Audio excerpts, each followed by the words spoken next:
Shielding effect होता है या न्यूक्लियर चार्ज और किस तरह से किसी भी एटम के अंदर मौजूद रहता है। अब इसमें हमारे पास जो आज का हमारा टॉपिक है वो है आयोनाइजेशन एनर्जी। आयोनाइजेशन एनर्जी का मतलब ये होगा कि यहाँ पे मुझे टर्म याद आ रही है आयन, यहाँ से आयन। आयन क्या होता है? एक ऐसी स्पीशी होगी जिसके ऊपर या तो पॉजिटिव चार्ज होगा, any species which have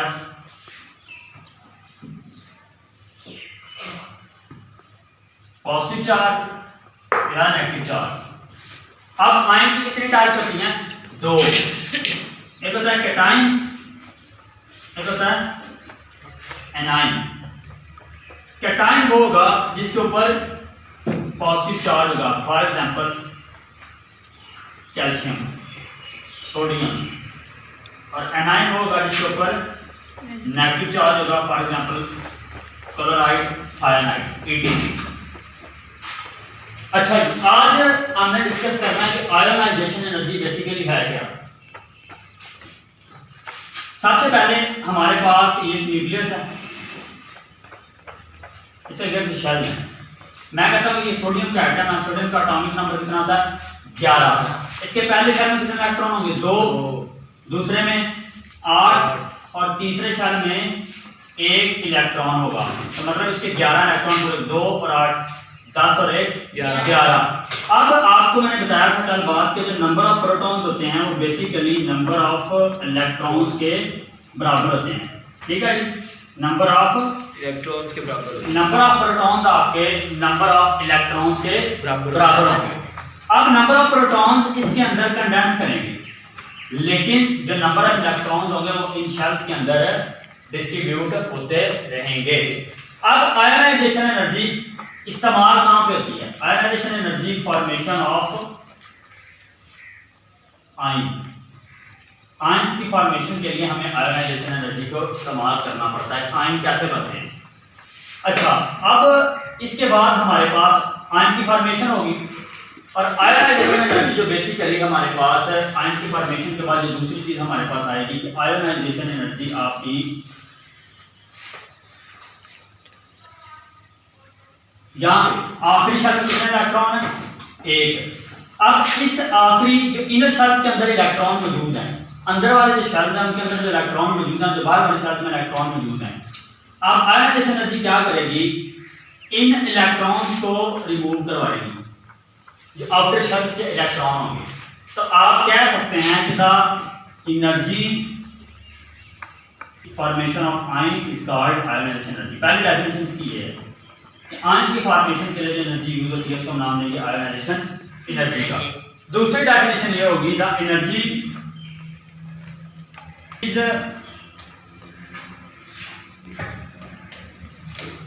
to remove an electron from an isolated gas के एटम में से इलेक्ट्रॉन, आपकी शेल से ये इलेक्ट्रॉन रिमूव करवाना, इसको हम नाम देंगे आयोनाइजेशन एनर्जी का।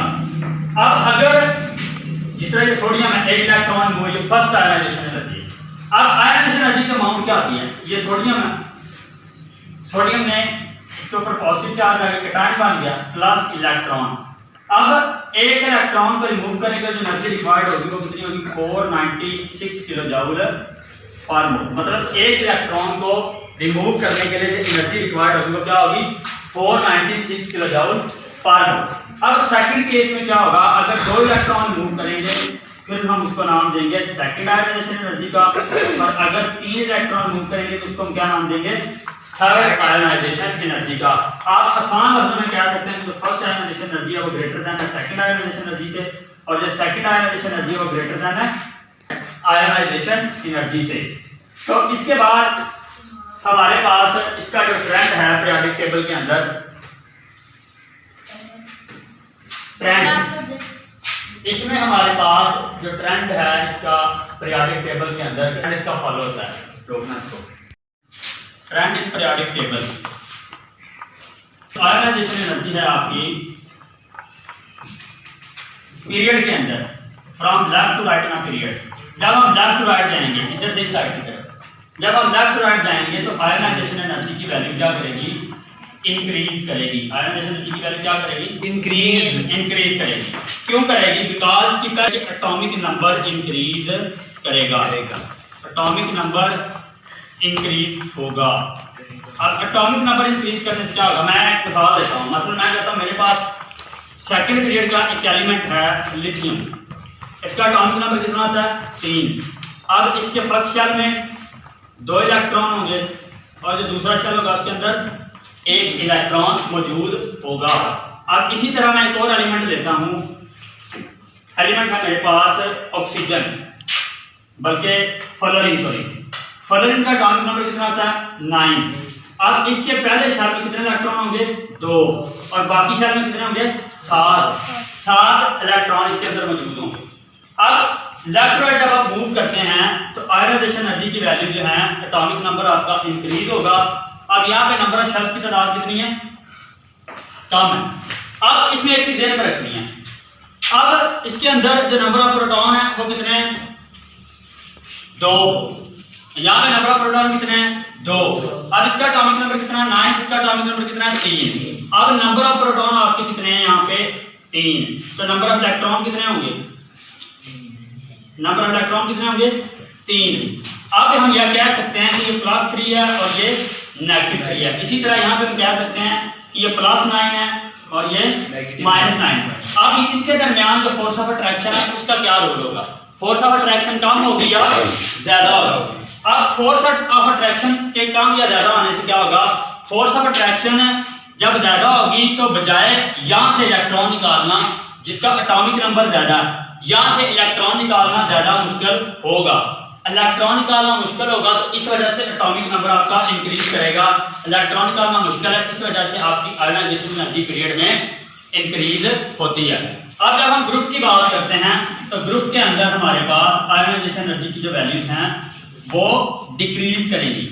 अब आयनाइजेशन एनर्जी की वैल्यू डिक्रीज कैसे करेगी, मैं एक एलिमेंट लेता हूँ, ये ए एलिमेंट है, इसके भी वैल्यू शेल में इसका पहला शेल है, उसके बाद इसका दूसरा शेल, सेकंड पीरियड का एलिमेंट है, सपोज करें कोई भी एलिमेंट है, उसके बाद सेकंड पीरियड है, कोई और एलिमेंट लेते हैं बी। अब इसके 5 शेल्स हैं, 1 2 3 4 5, और यहाँ पे क्या है, अब आयनाइजेशन एनर्जी जो ग्रुप के अंदर डिक्रीज होगी वो क्यों होगी, ग्रुप के अंदर आयनाइजेशन एनर्जी डिक्रीज इसलिए होगी बिकॉज यहाँ पे नंबर ऑफ शेल्स की तादाद बढ़ेगी। जब नंबर ऑफ शेल्स बढ़ेंगे ना, यहाँ पे देखिए 2 शेल्स हैं, 2 शेल्स, और यहाँ पे कितने हैं 5 शेल्स हैं, 5 शेल्स। अब नंबर ऑफ शेल्स जब इंक्रीज करेंगे तो नंबर ऑफ शेल्स के इंक्रीज करने से यहाँ पे जो आखिरी शेल होगा, वैलेंस शेल जिसको कहते हैं, जो आखिरी शेल होगा वहां पे इलेक्ट्रॉन का होल्ड क्या होगा, कम होगा, इलेक्ट्रॉन का होल्ड कम होगा और ये वाले जो फोर्स ऑफ अट्रैक्शन भी यहाँ पे कम होगी। और फोर्स ऑफ अट्रैक्शन के कम होने से ये वाले जो इलेक्ट्रॉन होंगे वो लूजली बाउंड होंगे, मतलब लूजली जुड़े होंगे। इस वजह से आपकी जो आयनाइजेशन एनर्जी है वो टॉप टू दी बॉटम जब आप आते हैं ऊपर से नीचे की तरफ तो आपकी आयनाइजेशन एनर्जी क्या होती है, डिक्रीज होती है। पहले जैसे नंबर ऑफ शेल्स इंक्रीज होंगे, दूसरा फोर्स ऑफ अट्रैक्शन कम होगी, फोर्स ऑफ अट्रैक्शन के कम होने से जो इलेक्ट्रॉन आखिरी शेल में मौजूद होंगे वो लूजली बाउंड होते हैं। यहाँ तक क्वेश्चन